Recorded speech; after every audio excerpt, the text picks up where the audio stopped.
All right, we are being live streamed. We'll be soon. Great. All right, we're good to go. All right. Thanks for the handoff, Rod, and good evening, everyone. Glad you could join us. We're looking forward to starting a conversation that'll be continuing over the next several months. And that, as Rod mentioned, we kind of began this conversation in the fall of last year, presenting some kind of high-level conceptual ideas for the approach we want to follow.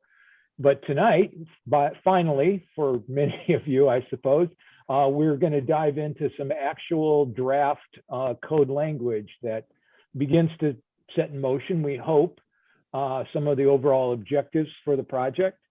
We're really excited to do that. I know that there wasn't a tremendous amount of lead time, if any, for those of you who have other obligations in your life to review this material. So we're viewing this tonight as kind of an introduction to the material, a kind of walkthrough on how to navigate and how to read these draft provisions for the Topsham Center area. I know that the format and structure, organization of these regulations differs quite a bit from your existing code provisions. So might take some time to kind of orient you. And so we want to take the time to do that tonight. Perhaps I heard some snows on the way for you all, so maybe this will be some light reading for you to dive in over the weekend as you're snowed in. I hope that goes well for you all. So again, tonight is the first installment of the draft code, probably very likely the most exciting or the newest kind of provisions that you're likely to see as we roll this out. We're calling it Module 1, Installment 1, however you want to refer to it. And this really begins to get to the meat of the matter in terms of one of our key objectives for this project. And we'll be able to present to you tonight or walk you through both the text of the new regulations for the Topsham Center area, as well as some conceptual zoning maps that show how we might apply these new zones to the town.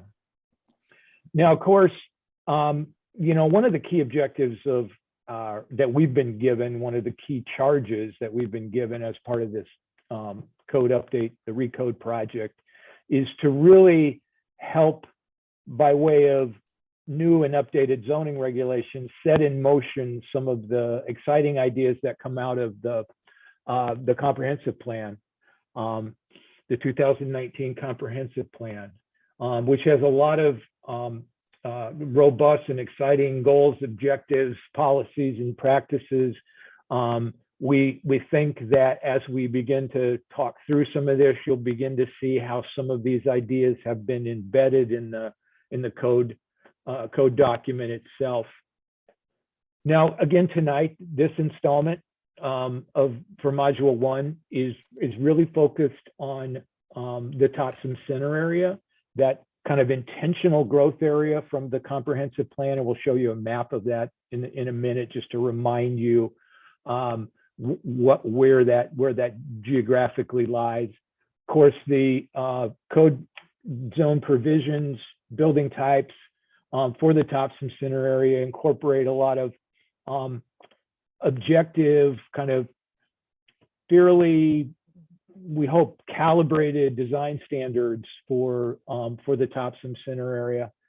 Beyond that, as we move forward, particularly with subsequent modules dealing with administration, procedures, site plan review, and some of the cleanup and reorganization of the zoning code provisions, we hope that you'll begin to see ways in which we've tried to streamline the existing code provisions, clean it up in terms of eliminating provisions that are maybe redundant among various chapters of the overall town code, or sometimes inconsistent even, and promote other comprehensive plan goals related to sustainability, and of course always intended to ensure that what we're presenting is consistent with the state statutory framework, as well as federal laws that sometimes touch upon key zoning issues. With the delivery of this draft and with the discussion tonight, we've entered in earnest the second and really key stage of this project, where we actually put our money where our mouth is in terms of delivering code language that is intended to meet our overall objectives for the project. But beyond this, there'll be subsequent modules, installments of the draft, opportunities to engage with the planning board and CPIC.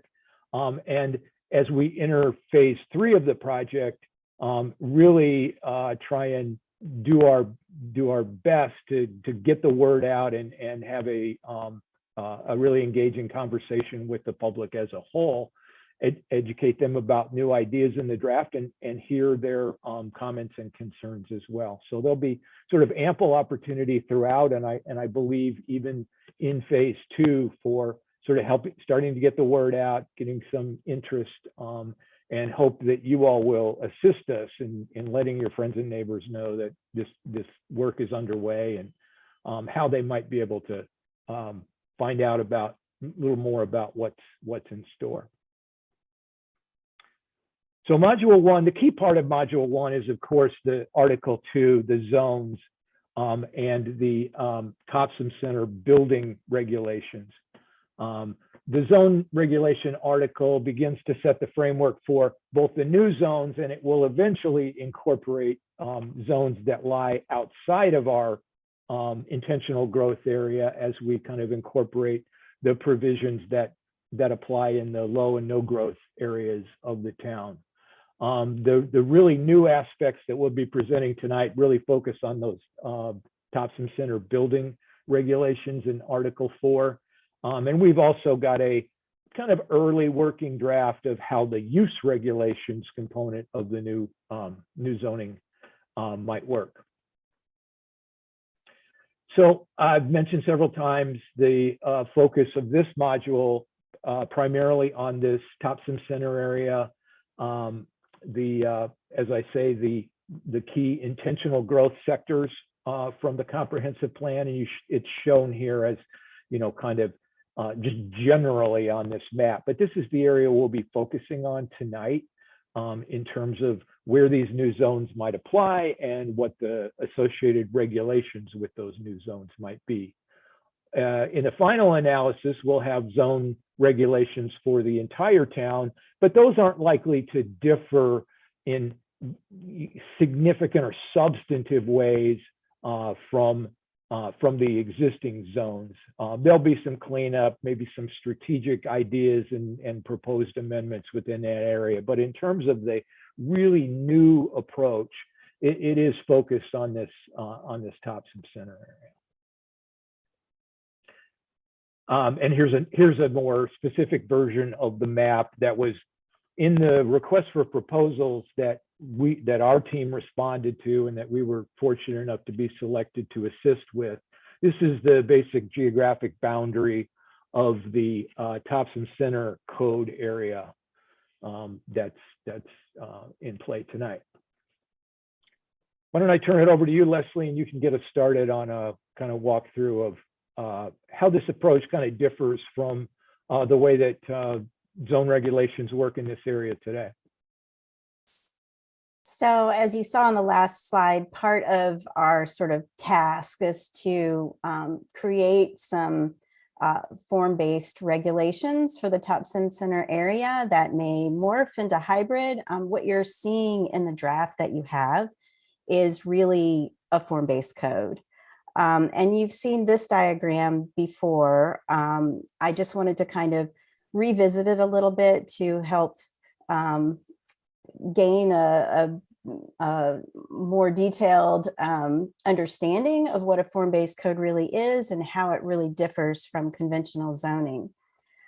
So this diagram of these kind of bubbles illustrates that conventional zoning is really organized by uses, residential, commercial, industrial uses mapped and separated throughout the community. So this idea of separation of uses is really what conventional zoning is all about. whereas form-based codes tend to mix uses that are appropriate to mix together. But what that does is it does give you a lot of flexibility in terms of use. It gives you more flexibility than you might have in a completely conventional zoning code. The other main part that I want to kind of point out here is that conventional zoning codes are often written without a true understanding of the context, what's on the ground. They're written sometimes without ever sort of walking or driving the geographic area. And form-based codes are very much about getting on the ground and really trying to kind of understand the scale of the place, the context of the place, the character and the community. And so ultimately that means that we're creating regulations that are more about the form of the area, still incorporating use, but much more so than a conventional code would be. The other part of form-based codes is that they are very much meant to be proactive. They're very much meant to implement a vision for an area, preserve the character of an area, as opposed to conventional zoning, which is often very reactive and often is very sort of prescriptive, where it talks about what you can't do in an area. A form-based code is more prescriptive, where it's talking about what we want to see. The last sort of piece to form-based codes is they very much focus on the public realm, the relationship of the buildings to the streets and public spaces. Conventional zoning often kind of ignores that.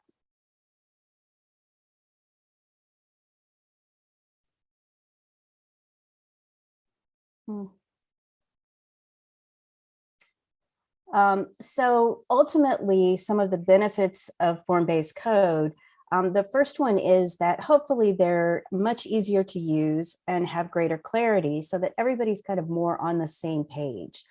Using graphics and tables and images and illustrations to show what the end result is meant to be means that, the designer, the developer, the neighbor, the officials, staff, hopefully will be clearer about what the end result is meant to be. So it's getting all of those sort of ideas, the vision from the comprehensive plan down on paper in black and white. That means that you can have more streamlined approvals, hopefully, if everybody's kind of all on the same page. If a development meets the regulations that are defined, then approvals should be easier. And of course, that means more predictable results on the ground. When somebody hears about a development that's occurring, they'll have a better sense of what it's going to look like once it's constructed and on the ground. And, really this sort of idea of focusing on the public realm and creating these, pretty prescriptive regulations means that we can really define what the place is meant to be. And then we can also incrementally build that place with zoning so that ultimately it's all working together. So if you recall, when we presented the directions report, at the back, we began to look at the building types that exist in the community and in some of the surrounding communities. And that's really the building, the building types are really that sort of first stage of what I'm going to show you tonight.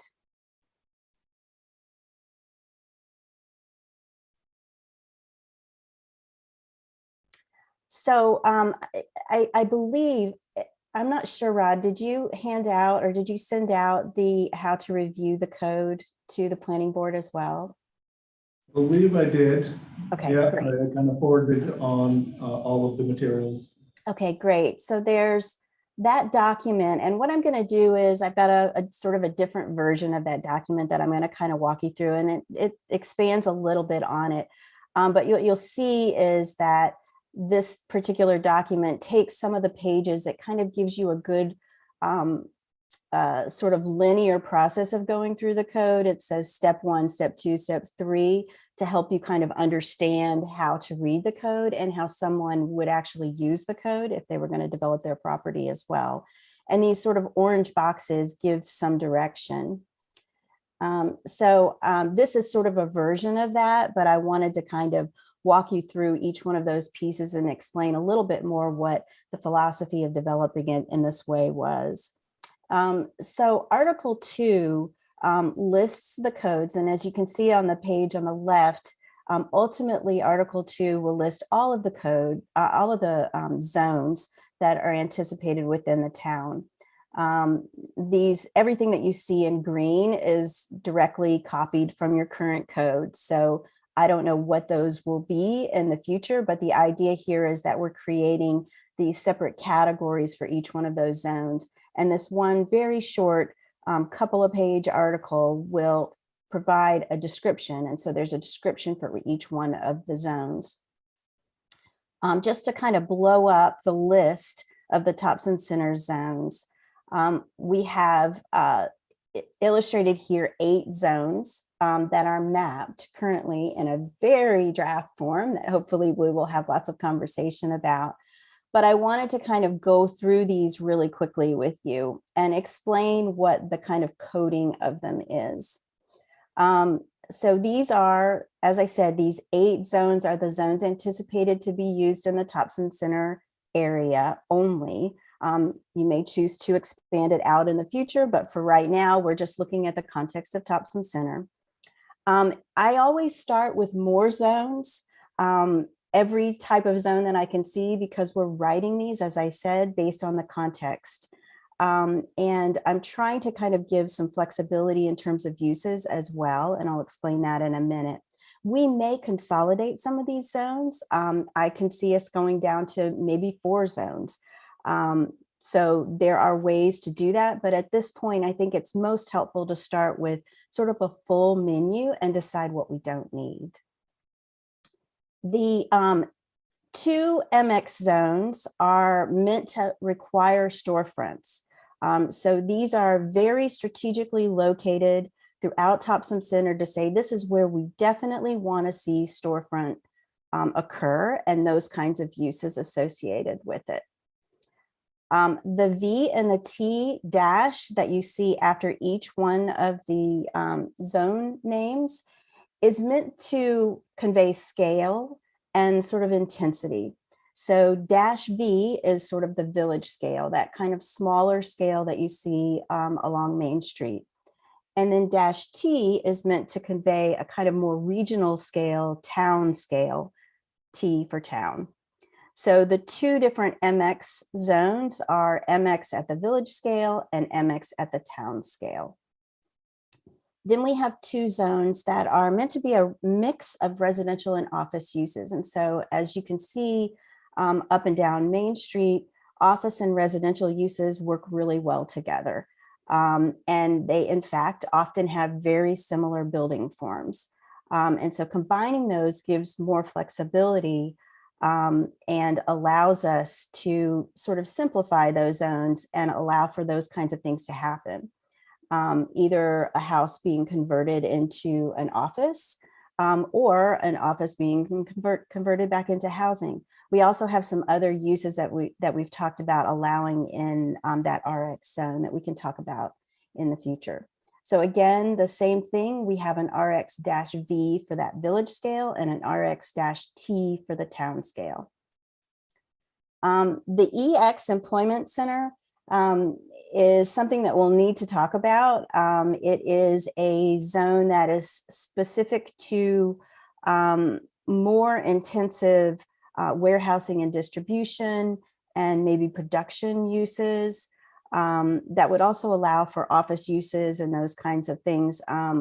We'll have to talk about that more specifically as we understand the code and where the code will be located, where the zones will be located. The 2 NX zones are meant to be mainly residential zones. NX means neighborhood mix, meaning a mix of residential types. So apartments and townhouses or row houses, maybe some small apartment buildings. Again, at 2 different scales, dash V for village scale and T for town scale.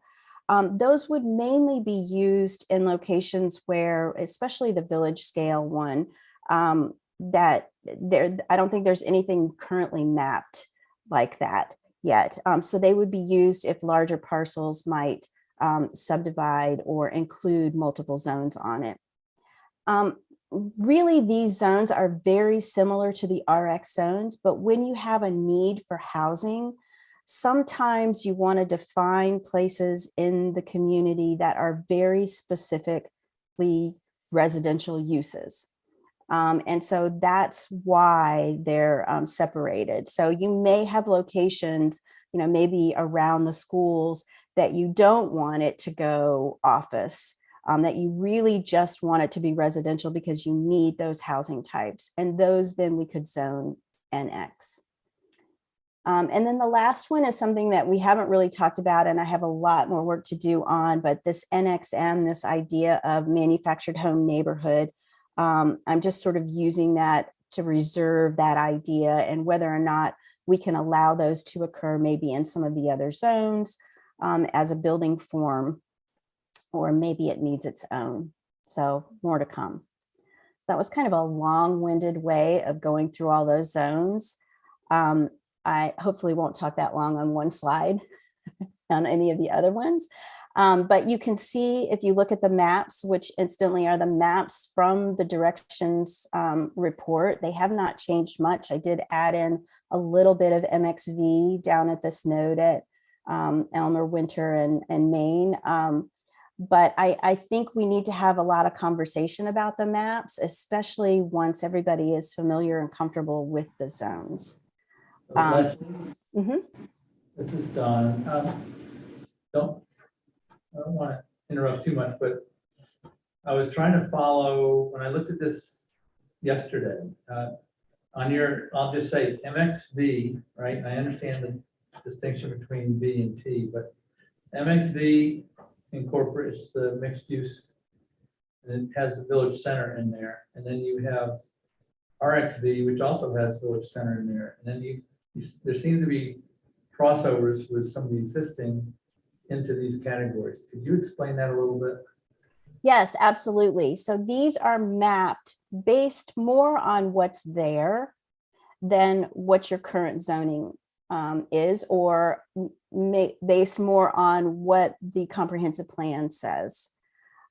So what happens is it's not a one-to-one substitution of MXV for VC. It's just not written that way. I actually have some maps at the end that might make it easier to talk about the village center area right around town hall. If I could not scoot all the way to that map right now and come back to that, would that be okay? Does that make sense? Do you understand what I'm? Yep, we got it. Okay. But that's a really good point. And really these are just sort of slotted in here to let you know how I'm aware that it doesn't necessarily match up exactly, but to give you kind of a sense of what the expectation is for those locations.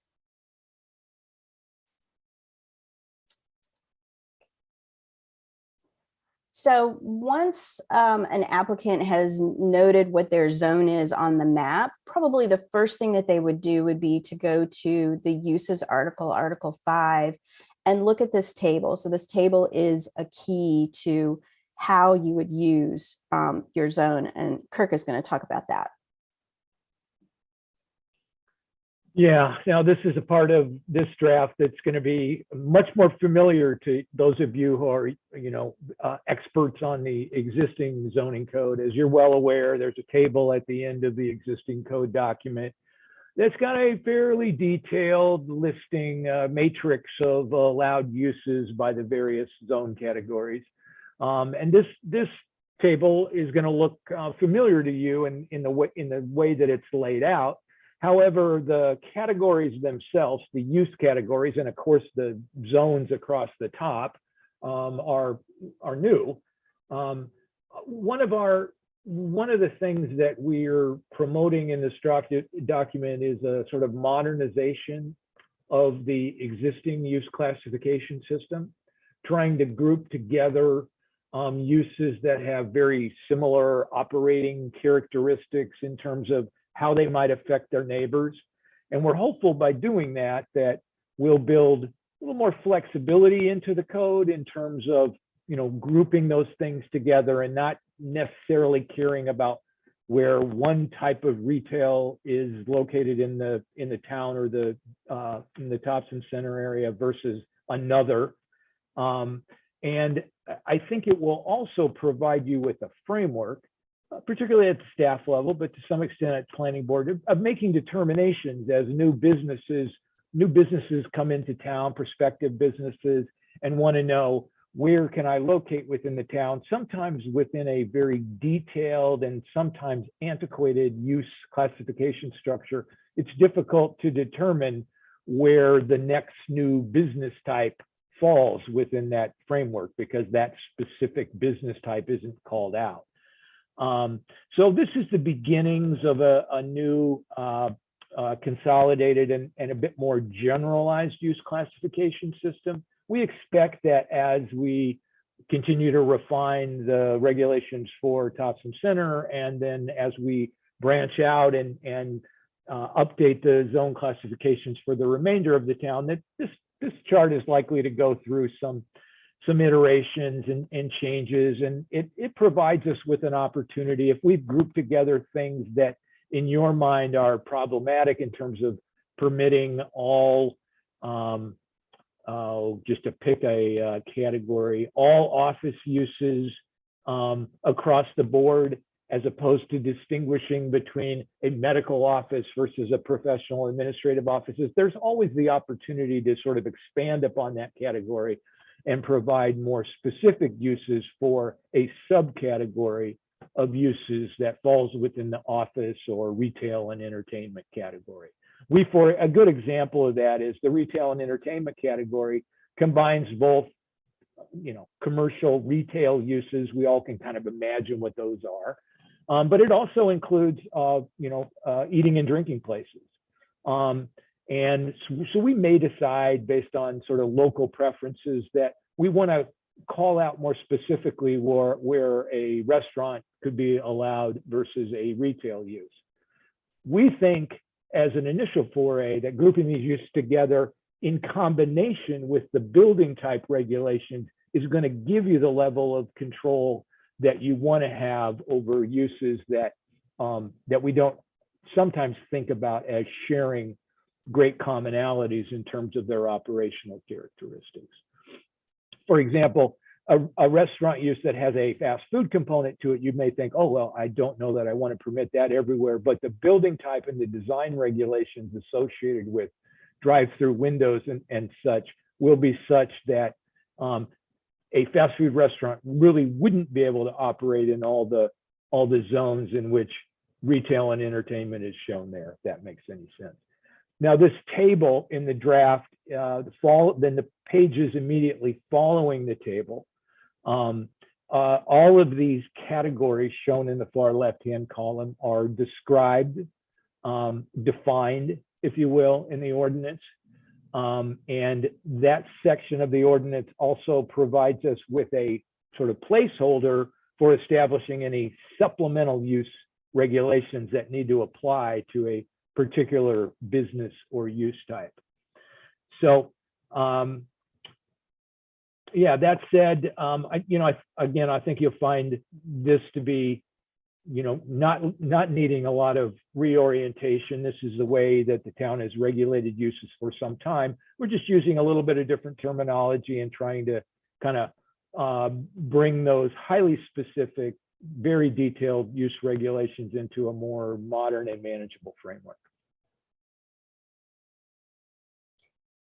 So the one thing to sort of point out also on the table is, and you can't see it on this slide, it's super, super tiny, but there is a key.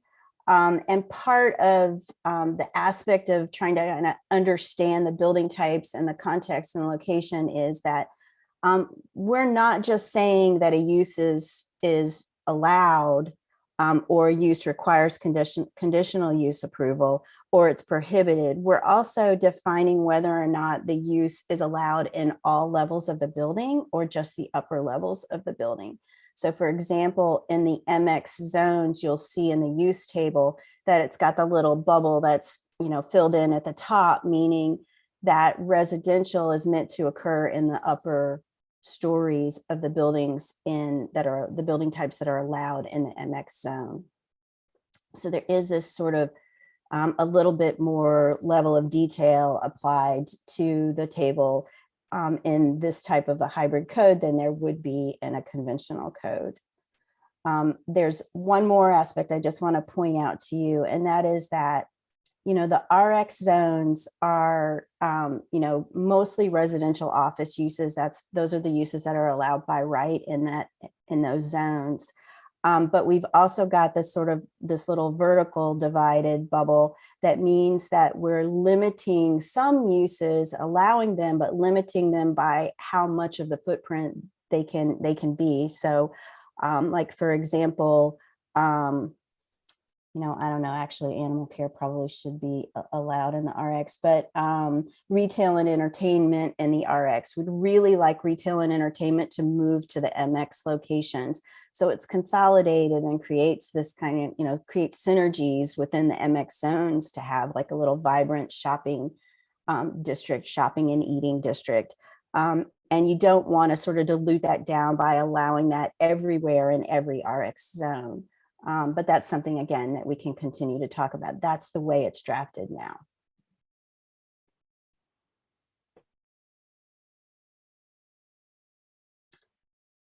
So, somebody's looked at the map, then they've looked at the use table to determine what uses are allowed. The next step is to go to the building types table in Article 4. It's table 4-1. So this is the page that you see it on. I've kind of blown it up here.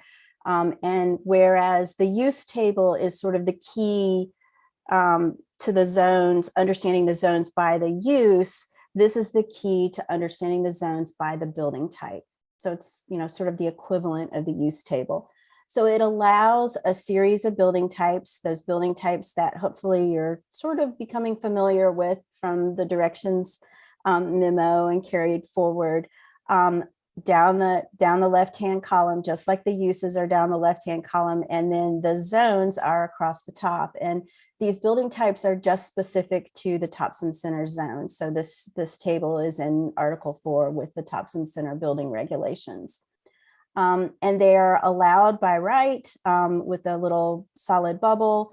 And then what we can do is we can allow with some kind of special approval certain building types in certain zones. So this is something to kind of get used to. You can determine whether or not you maybe want to allow one of the building types in another zone that I don't have it necessarily shown in. For the most part, these building types are defining the zones. Because of either where they are and exist or where the comprehensive plan says you want them to exist. That's what's defining the zones. There's, two pieces that I want to kind of point out. We had some discussion about a traditional shop front, what we're calling a traditional shop front in the zone in the code. That's like a traditional Main street wall building, like in Brunswick or in Bath, or we looked at a lot of different other examples in other towns in Maine. So that traditional storefront is now, which doesn't really exist in Topsham right now, would be allowed in either the village scale or the town scale. It would most likely be used a lot in the town scale. The suburban storefront building, which is sort of a version of that Main Street building, but would allow for those fast food restaurants like Kirk was just referring to, the drive-through and so on. I have not created a separate zone for that. I've just said that it would be allowed in the MX town, the MXT, with some kind of approval. So what that would do in all of those locations would mean that by right, somebody could build that sort of street wall shop front building, which isn't exactly like Bath, or it's more a Topsham version of it. But if they wanted to do a drive-through that's on the side, or they wanted to do another, more suburban version, then they would have to get some kind of approval. Now, I know approvals are hard, and so we may not want to go this route, but that's just something right now that, I've drafted here that will probably need additional discussion. The other thing I want to. Question here, if I may interrupt. The question was, the allowed with special permit, is that conditional use as we know it today? I don't know. Kurt? Yeah, it is. It's known as conditional use. Yeah, locally, Okay. I think that's the most logical way to approach it. But I know that there is a desire, and rightfully so, to begin to limit the number of approvals that need to go through that kind of discretionary review process, both in terms of the uses and in terms of the building types. But I think what Leslie's describing here is there is a way to allow, on a case-by-case basis, some slight nuanced variations of the building type regulations by zone. Yeah, so that's why the special permit is highlighted in pink. So the last thing that I just want to point out, and Carrie, I'm going to show you building types in the next slide. Yes. The civic building type is only allowed for civic and institutional uses. So if you look at the use table, the list of civic and institutional uses are things like a fire station or a town hall or a library or a museum or a church, or any kind of assembly. It could be a community center or something like that. And right now, I'm only allowing those sort of specially in all of those zones. We also could potentially have a P2 zone, which is what is mapped, I think. But that would be in another article. So, just understand that I've drafted a civic building type, and we still need to kind of figure out whether or not we want to allow that anywhere in all of these zones, or allow it in some instances, on corners or something like that. So we can talk about that, just to get to those building types as quickly as possible. So this is a little summary of the building types. And these may not be the images that you guys want to use.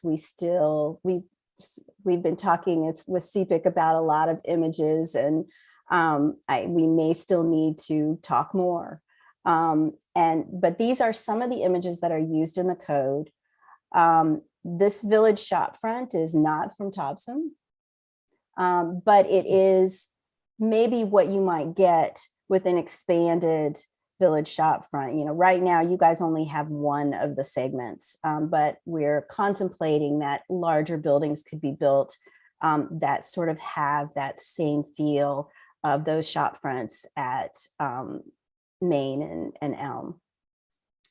This is a traditional shop front at sort of more the village scale. It's kind of a narrower, smaller building. This is, I'm calling it a traditional shop front.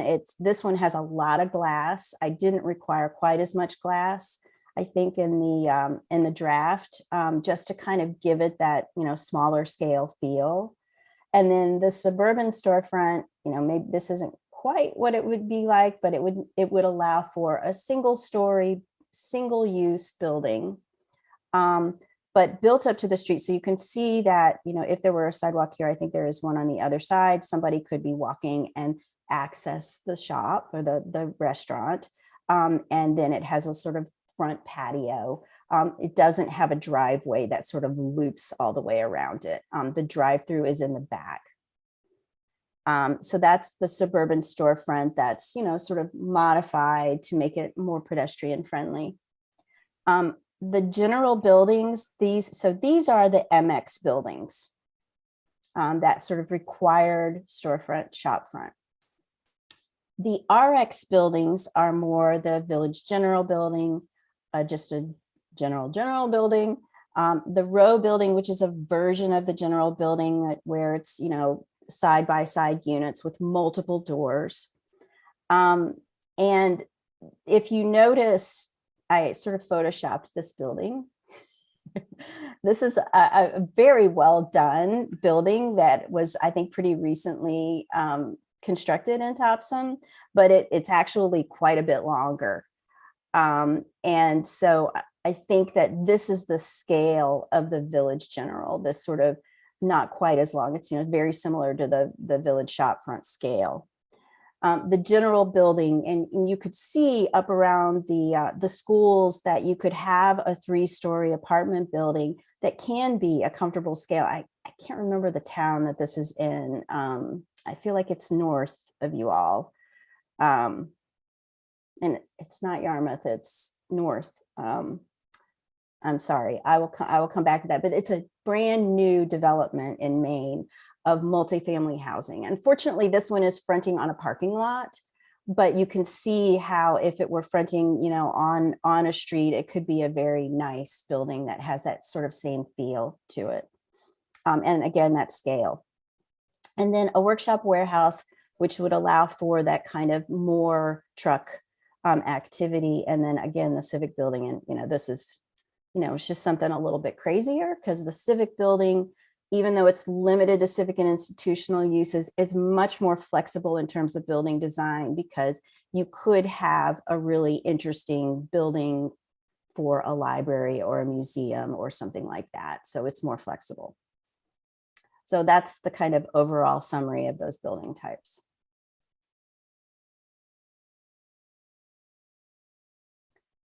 So each one of those building types is organized in the code with 6 pages. And this is outlined in the how-to document that you all received. I'm going to do a kind of abbreviated version of that, just because I think it's really important to understand that structure, and it will make it easier for you to read.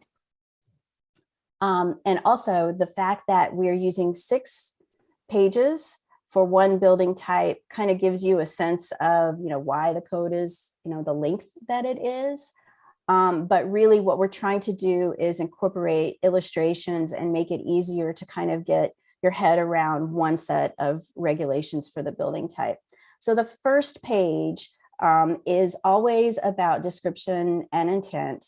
And we're incorporating images. And this is where we need to make sure those images are the kinds of images that you want to see.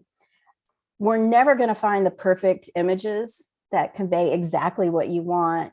And we have said that those images may or may not fulfill the regulations, because sometimes they just, they have something that's just a little bit off from the regulations. But if we can get them as close to that intent as possible, that would be helpful. I don't intend to have this many images on a page. These are kind of some extra images from other places. These are not from Maine. These are all from Maine. And I just wanted you to see what some new construction looks like. I think this is new construction, but other new construction looks like that could meet the code. So that first page, description and intent, it also refers to general regulations that are at the beginning of that building type article. There's not a lot of them. I don't like a miscellaneous section for regulations, but it does talk about some very broad elements that apply to all of the building types. Page 2 of the building types, and all of them are the same, organized the same way, is all about building siding. And so you'll see a diagram that's showing a couple of different options of how a building could be located on a site. So you have one lot here. Can't really see the property lines on this slide, but this is one lot and this is another lot. And so I'm showing you how one building could be located on a lot, and then how multiple buildings could be located on a lot. The regulations are, there's usually 6 regulations for each building type about the siding. The first one has to do with the scale of the building at the street, and I'm calling that street wall, front street wall. The second is about a build to zone, which is really just another term for a minimum and a maximum street setback. But I think it's really, I started to just use minimum and maximum setback, but I think it's a really important concept to convey that the building must be built up to this build to zone. And that's what this hatch is that you see on the front. illustrating that depth of the build to zone for each building type. There's also a build to zone if you incorporate a courtyard so that your buildings then get built to that front face of the courtyard. And then site coverage is the last item, and that is just all about kind of imperviousness and gives you a sense of how much landscape there might be on the site. The third page of the building type is about parking siting. And so this talks about, and you'll see I've sort of added in this gray that may not be as easy to see, but to show you where parking can be located on the site. It's also about, where can you access the parking? We want to access from the side as much as possible so that this pedestrian area is kind of uninterrupted. This page also talks about if you're incorporating garages into the building, where the garages can be located. So you don't want, if, for like an apartment building, oftentimes the developer would like to do parking in the ground floor and then the apartments above. And what that does is it creates cars on that first level. So when you're walking in front of the building, you're experiencing garage and cars as opposed to doors and windows and, stoops and porches and things. So this locates where the garage setback is around a courtyard and then along a street. Then it also talks about accessory structures. There's a little table incorporated that lists what we call key accessory structures. And this is where you'll see whether or not a drive-through is allowed on that building type, or whether or not you're allowed to have fuel pumps, a gas station, or a parking structure, or outdoor storage. We can talk about which ones are most appropriate to note in this table, but those are kind of the key ones that really affect, how that building type feels. The fourth page is about height and, how the building is capped with the roof. And you'll see that height is regulated in terms of number of stories to really match the stories to human people. So it's not, like a 30-story single building. It's a series of stories that you can read on the front. And then the roof types are capped. Roof types will be in module 2. So you'll look at the roof types, it'll say pitched, and you'll wonder what they are. They're in module 2. And, that's just because I don't want to give you everything at once, so you'd shoot me. This also talks a little bit about uses. If we have any specific regulations about how the uses are distributed within the buildings beyond that sort of upper story, we can incorporate it here. It's more of a holding place. We may not need it. The fifth page is all about street facades. And this is really what makes this different from a conventional code. Just the facades that are publicly available, the facades along the streets or the facades that are visible from a courtyard on the street. There are just 3 sort of basic pieces that we're regulating here. One is what's the level of windows and doors? How much permeability do you have on the facade of the building? So you don't have a bunch of blank facades, that it's, there's light coming out of those buildings at night onto the sidewalk. There's things to look at when you're walking past it. It's not just a blank wall. Entrances on the street, which is, all about, again, about that permeability along the sidewalk that you can get in and out of the building, and that it has a certain amount of sort of friendliness that sort of, you can see where that entrance is on the building. And then a little bit about proportioning.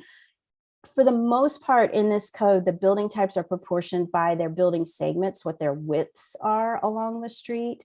But we can also proportion the larger buildings like the apartment buildings or the general buildings with some really simple vertical or horizontal shadow lines, just a little like a pilaster in a facade that just sort of breaks that building up and creates a little bit of shadow and interest along it. And then the last page of the building types, and I'm pretty much done talking, is expansion of the table regulations in this sort of supplemental regulations section. This will never have, in the draft that I give you, will never have just something new that wasn't mentioned in those tables. It will be referred to from the tables and then an expansion of that idea from the tables, just because we may need a little bit more. Like, for example, the shop front court. If you've got multiple buildings, I've shown it to you in the plans, and we've talked a little bit about it. It gets referred to the supplemental regulations at the back, and it has just a little bit more information about how those can be managed. And then some illustrations, additional illustrations. So this page sometimes is empty, but sometimes is just expanding a little bit about what's in the draft in the tables. The last thing I've already mentioned, the generally applicable regulations that are in the front, that's about trash and loading. What's a front street and a side street, and how do you define those? And then there's a little bit about minimum streetscape area. That's something that we'll talk about, in great detail.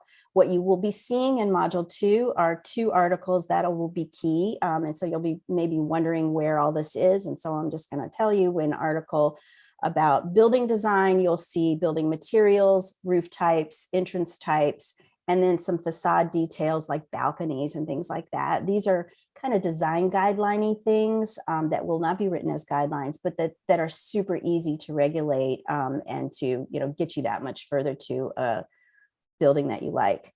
And then site design is a separate article that will have landscape, streetscape, screening, and that kind of thing.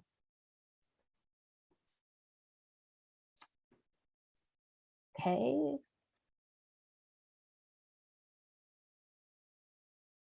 Questions or? Yep, there's a question here. Yeah. Yep, go ahead, we're off mute. Okay, hey, Leslie, Don again. Might want to speak up, Don, a little bit. All right, I'm trying to orient myself with all of this. And if you walk through, you're showing the village shop front building and so forth, and it looks like that is allowed in MXV and MXT. And then I'm looking at the map, and I see a dark purple around Winter Street, where Micho's is, where the stove shop is, and so forth. And that's about the only area that there's a dark purple. And then where's the light purple, the MXT? So you're just looking at the lower and middle village map. I don't have the other map, so. So can you see my map? Can you see the maps on my screen? I'll look at it on my phone. Oh, okay. So there's that would not be good. Looking at it on your phone. That would be really tiny. So there's a map of the lower. Do what? It's better than looking at the screen in front of me, so yeah. Oh, no, okay. So the lower and middle village area just has that one little node of shopping because the majority of Main Street in those 2 areas is, more sort of office service and residential. And that's really, what the RX zone is. The upper village map around, so a Monument Place, and this is what was called for in the comprehensive plan, to create that kind of village center around the town hall area and along Monument Place. So that is the other sort of significant node of MXV, mixed use shop front. Okay, There are, the other side of sorry. 96? Yes. 96?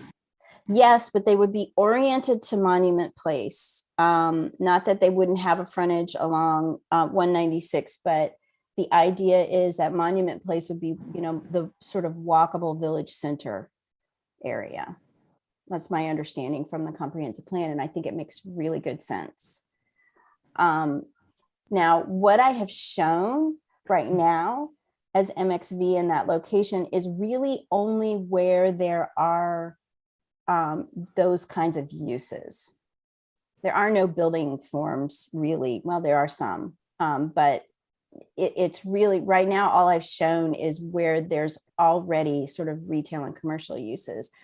Where there are more sort of RX types of uses, like the medical building, or I think there's a vet there, that would be more sort of RX. And, you know, it doesn't mean that we can't change that and expand it more. Rod, I think I saw a raised hand. We have Carrie. Hi, bear with me. So I'm back where Don was, where Misha's Market and Skincare by Cara, and then across the street, it's all in dark purple. And then the little stove shop. Why on the other side of the street is that not in dark purple? I'm just curious. That Yeah. That big white building that's before Priority Real Estate Group, and it used to be a hairdresser. I think it still might be, and I know there's probably stuff upstairs, but I'm just curious why, what makes that not dark purple? Yeah, it's mostly because it's not a storefront right now. And so I was trying to, I think it should be. Okay, I just, because I mean, I know you walk by on the sidewalk, and yes, you can go in through the back, but I do believe there's, you know, there's like what I consider looking at a storefront. I mean, there's windows and there is a door. I don't go in there. I think I went in there a long, long time ago when I got my hair cut. That's the bigger white building. And then what's the other one that's right next to Priority Group? It used to be Curtis Obrey's dentist place. There's just a couple of like random buildings there, but I'm just help me understand why that's different. I'll throw in Yeah, my 2 cents, Carrie, on that, and Leslie, correct me if I'm wrong, but I think the attempt with this first go around is to not create non-conformities of some of the existing buildings and uses there. So it's kind of reflecting what exists today. yes, absolutely. And, you know, some of these buildings are historic buildings too, that I didn't want to step on. I wanted to be, you know, sensitive to that, but it doesn't mean that you guys might not know something I don't know. That it might change, and it could change, and that maybe you want that node to be a little bit bigger. It could even jump across Winter Street. So I think they're great questions. I did sort of model it off of the building types. If there wasn't a significant shop front, I think, like, you know, the Fiber Arts building, the red brick building, is it still that? It does not have a storefront or shop front on the front of it, really. The windows are the same size as they are in the upper floor. I don't know if it was a church or a meeting hall or something like that at some point, but you know, it really is an RX building. You unmute me again. We're on mute. Yeah. Press it down again. So let me shift a little bit beyond, and I know it wasn't in the module that you presented, but go into the northeast quadrant at the interstate where the Crooker is currently located. Mhm. If I'm reading this right, and I could be reading it wrong, it looks like it's RXT, which is residential. Is that Yes. correct? That was being proposed there? It's residential office mix with some commercial allowed, limited commercial allowed. And that is what could develop there. It's the most intensive zone that allows for really the most sort of flexibility. The RXT does. There is another component of the code called a master plan development that is meant to be used on these kinds of large parcels to create a series of blocks and streets and open space, and where you could introduce a new zone onto that site as well through that process. And we have a kind of initial draft of it, and we need to sort of figure out how it would be approved and what that would be, but that will be coming to you with module 2. And so what that would do is it would allow that developer to, they can use the RXT for a hotel, convention center, residential, office. Corners of those office buildings could be cafes and shops and so on. But if they wanted to create a little MXT or a little MXV node up close to 196 or on a street, extending through it, they could do that with the MPD tool.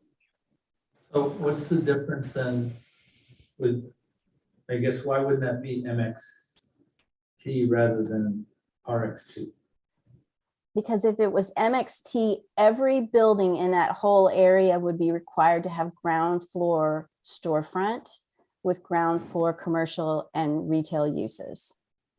Yeah, one of the things we're gonna learn through this process is we keep coming back to focusing on land uses. And what we're doing with this mapping and zoning is talking about building types. Yeah, I understand that, but if, again, if form is to give more flexibility. Well, the form of a storefront is very different than what she's proposing in that site. That's the difference. The storefront is a storefront that we just went through. Correct, jump in, Leslie. I don't want to speak on this because No, I'm you're definitely not it. But I think what we're getting at on that, especially, 196 interchange, it's really an open palette. It's more of an open palette with this building type zone than it is for a village storefront zone. Yes, the RX gives you the most flexibility. RXT is more flexible than MXT. Yes, I mean, and this is, I think there's a little bit of a discussion about what mixed use means. There's sort of two ways of looking at the term mixed use.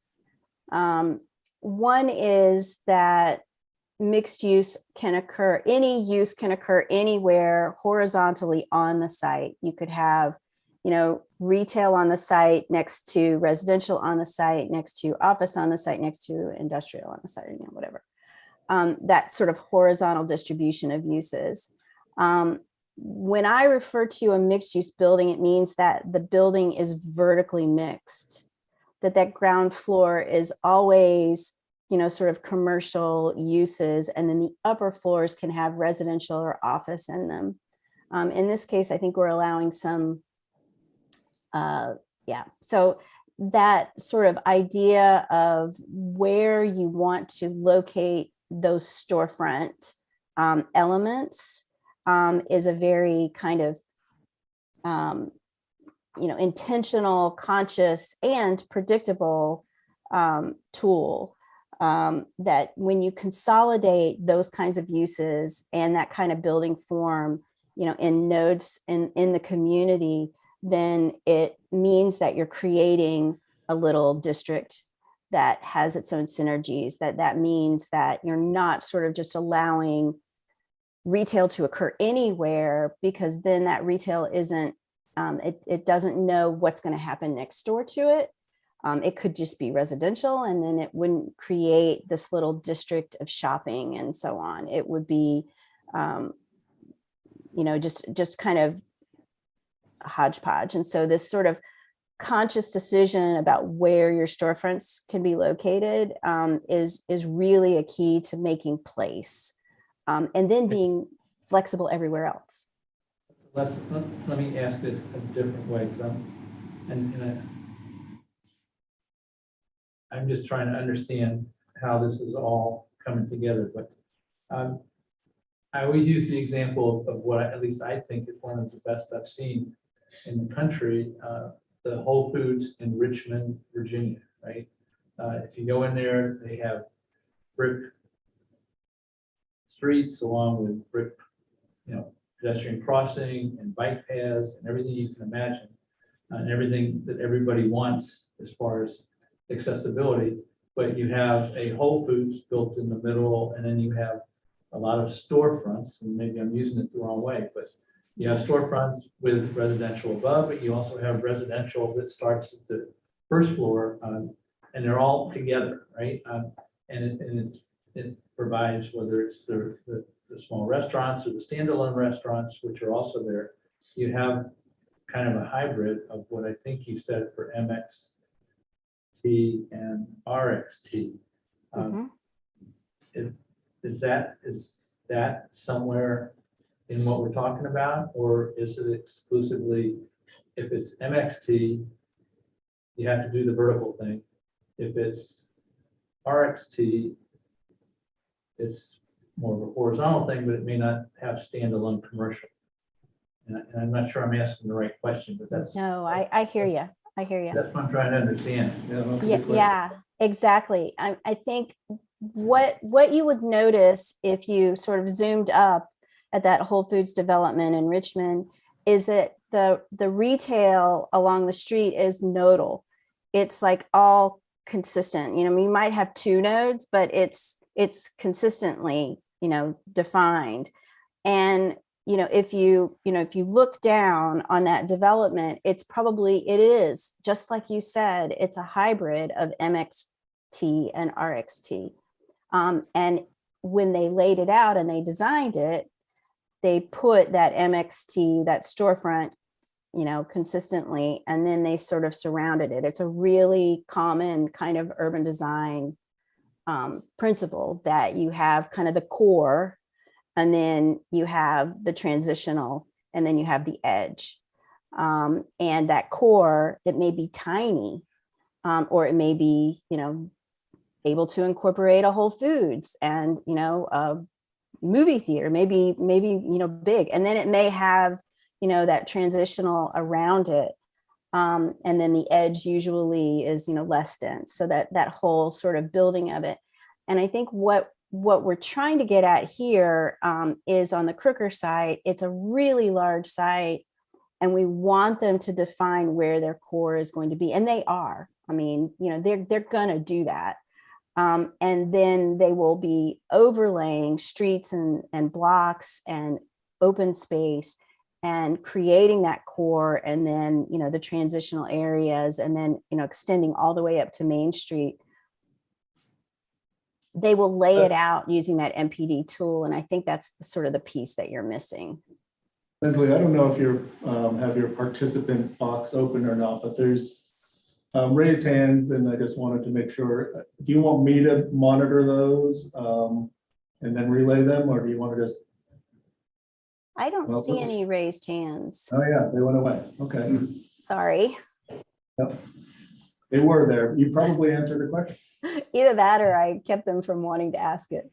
But to the extent that this, whether it's that or it's the, I'll call it the lot that Hannaford has the ground lease on, up from it a little bit on 196. They're both that same blue. What you're saying is that RX gives you more flexibility with these nodes, or whatever you want to call it, that can then go in there to, select out areas within that then allows for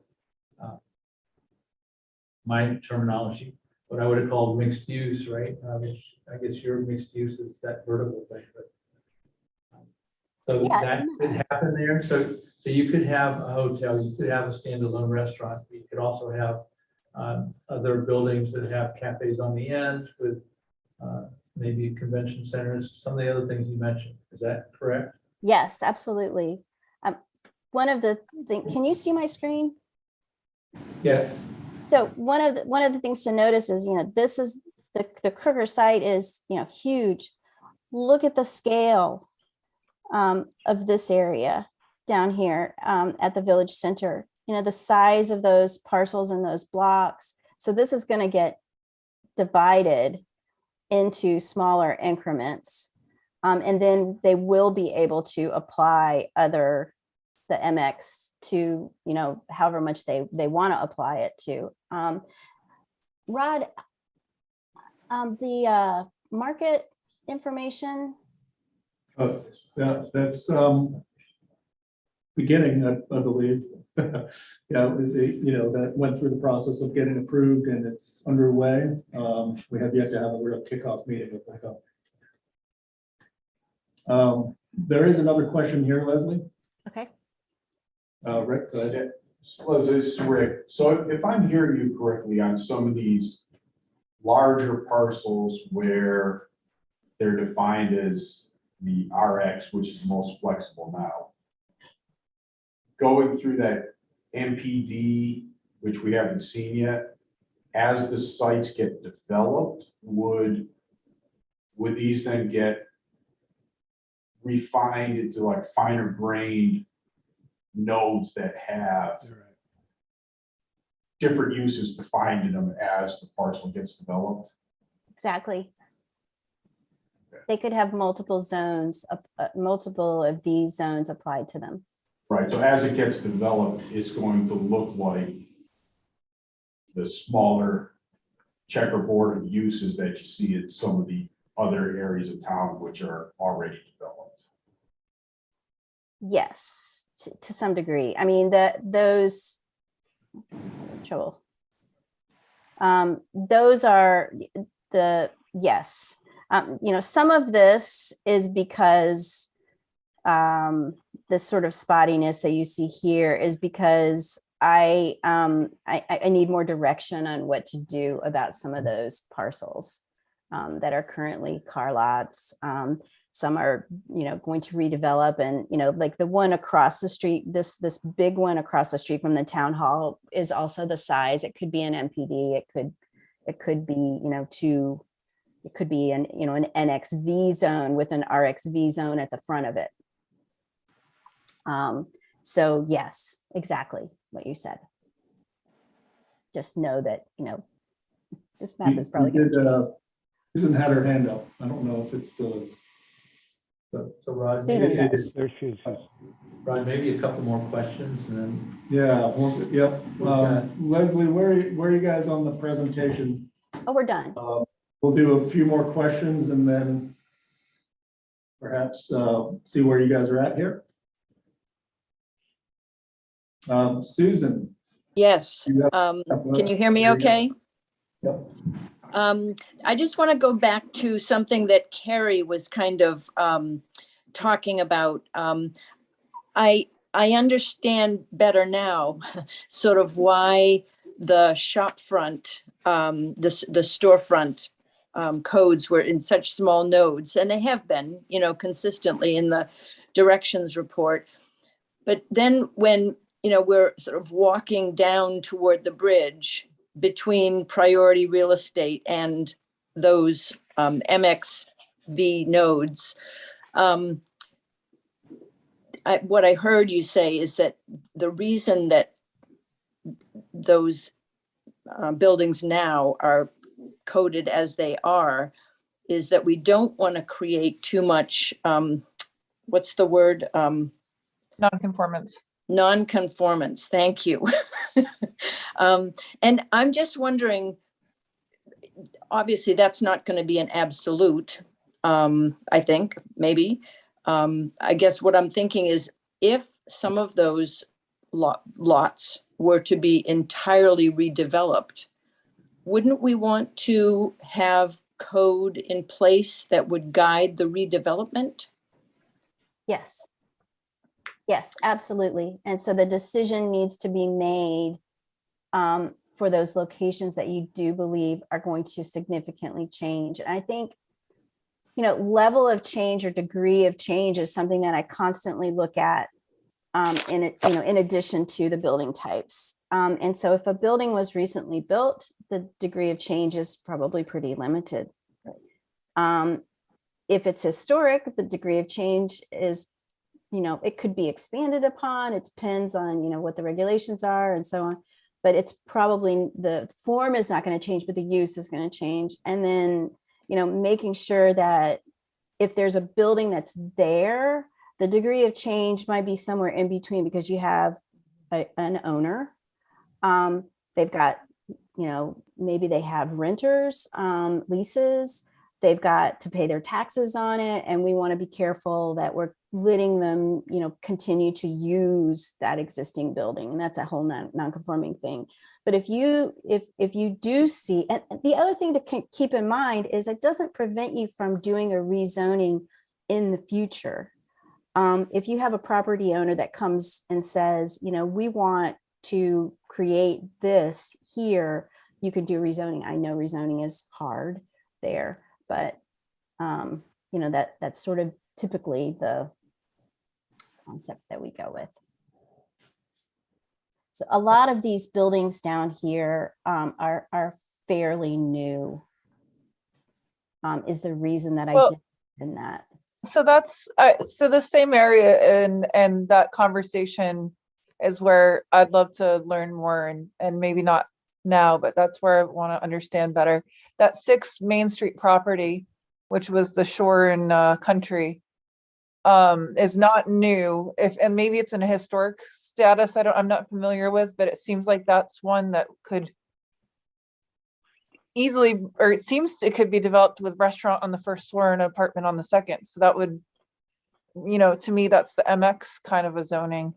But I think, and then the ovary one is as cute as a button, but I think it's from the 70s or so, right? So that, I almost think that thing could be put on a trailer and put on a new site, right? And then there's a million opportunities there. But like the concept of, you know, not stepping on toes, but then I'm looking up at the Monument Square and seeing Lee Tire, unless, you know, so just understanding there's a lot, I don't know if there's already agreements that Lee Tire's gonna evaporate and turn into multi-use buildings, you know, so where buildings that exist now that are really strong and successful businesses are being shown in a different color, but then not in other places, I think I'll need to understand better.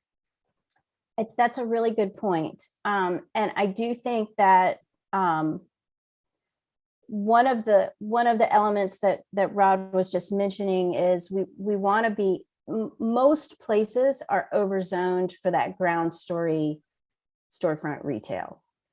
And so we want to be careful that we're not overzoning too much. And you know, the Lee Tire location is already commercial. It's zoned for a commercial use, a different building form, but the continuation of that commercial use, and the idea being that, you know, the amount of commercial that you currently have is viable. Maybe, I think it is. And so sort of sticking to where that currently is was sort of that first step, but it's all up for grabs. And hopefully that market study will give us additional information and let us know, because that was one of my first questions. You know, this idea of the village center being this walkable, you know, commercial area that extends across Main Street and extends down Monument Place is more commercial space, more retail space. Can you accommodate that with the mall being pretty active already too? And maybe there's some push and pull, you know, maybe the mall redevelops with more residential, I don't know, you know, but yeah, you're right. Can we maybe draw this workshop to a close? I do want to thank you both. You've done a very nice job here. And I know you've been working closely with Civic. And I guess we look forward to your next report. But unless there's anything compelling, or unless you want to do some type of summary, I'd like to move on and talk about a couple of other topics that we have for workshops this evening. Absolutely. Thank you very much. Great conversations. We look forward to your questions and comments. Thank you all. Just I'm sure if there's questions out there, get them to Rod and he'll get them to them. Yeah, I just want to ask Kirk and Leslie, next steps and just a little brief closure of this presentation for the board and CPIC. They already took off? No. we're deciding who's talking here. Oh. Well, I think in terms of the work in our offices, it's on to, well, it's a bit of a lot of things, but one of the priorities will be working on the second module. You've heard several references tonight to coming attractions, things you haven't seen that may help clarify or may confuse us further, but we'll be working on that. I also invite you to take us up on an opportunity to reconvene in this sort of format to, as you dive in a little deeper and, consolidate more of these questions, maybe talk internally. We're always happy to accommodate, continued discussion. So it's on to module 2, inviting you to tell us that you want to have a continued conversation on module 1. But that's the story. And Rod, we'll be able to probably give you, I don't want to do it tonight because so much of module 2 is in Leslie's bailiwick, but we'll be able to give you shortly a schedule for delivery of that so that you all can anticipate when you're going to get the next major chunk. Great. All right. Okay. Thank you again very much. All right. Thank you all. It's good to see you. Thank you, Kirk and Leslie. Get your Thank shovels you. out. Okay, Rod, you want to Yep. lead us into, is it housing density next? Yep. Through here. All right. So, yeah, moving on. Let's see, we are, I drafted a memo for everybody to review. I'm not sure, Don was telling me that what I sent didn't have the red strike through and everything, so it may be very confusing. So let me try to pull it up online here.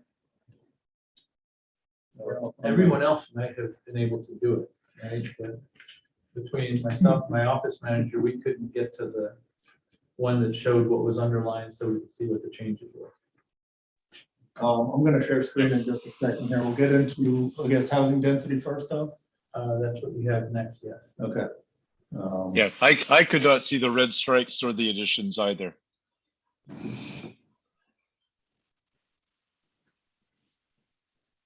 Okay, hold on. I'll bring it up. This is going to be the chapter 22550. So I apologize. This is what it should have looked like. And what I'll do the next time I send this out, and I'll do this tomorrow so you guys can see it. I'll PDF it because apparently the SharePoint, the sharing method I tried to do with that erased all of this stuff. So that must have been very difficult for you guys to look at. Right, actually, you just had to download it, that's all. If you downloaded it into a Word version, you could see all the changes. Oh, so you, Josh, you were able to see that? Yes. Yeah, okay. Yeah, and I don't disagree because that's the first thing my office manager said, you need to download it. But then when she downloaded it, we still didn't get it. But that So- could have just been something with our computers. Well, Josh, I appreciate the backup there. Anyhow, I would say that this is going to be an ongoing discussion as well. The comments from Tom and I on what we're kind of throwing out there for discussion. But this is, as we were just stepping through the recode, we have some antiquated language here and some thoughts and changes to what we want to try to accomplish with housing density or housing allowances or what have you. Again, this one, we're just looking at this as something that we can do sooner than later. It does not get into anything that was discussed just a few minutes ago, other than units on the ground, meaning how many units can be put on a parcel. So really, it's something that it may not be a long discussion here. It may be that we all review it and provide comments, either on email comments, and Tom and I go back and massage this and bring it back. Well, Josh, did you have any comments? I'm in a position where it'd be far better for me to have time to review and submit comments than to give comments now. Okay. That's fine by me too. So you'll resend it as PDF for some of us challenged users? Yeah, you won't be able to get in there and tweak anything that way, but that's fine. I don't need to tweak. Yep, I will send it. The other way I can send this, folks, is just send a bunch of emails with attachments so that you have the correct documents without any funky downloading. Okay. But That would be preferable, Rod. Because I downloaded and And it didn't work on my end, but Well, Josh this is may better be a than I quick am. meeting tonight, I imagine. Okay, so do we go to signs? Let's do that. That one will be a little bit easier. All right, stop share. Hold on, folks. I'll get there. Oh boy, what's this?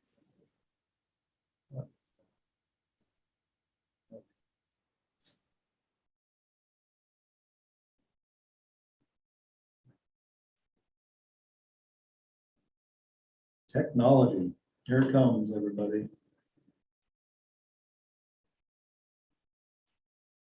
All right, so folks have this.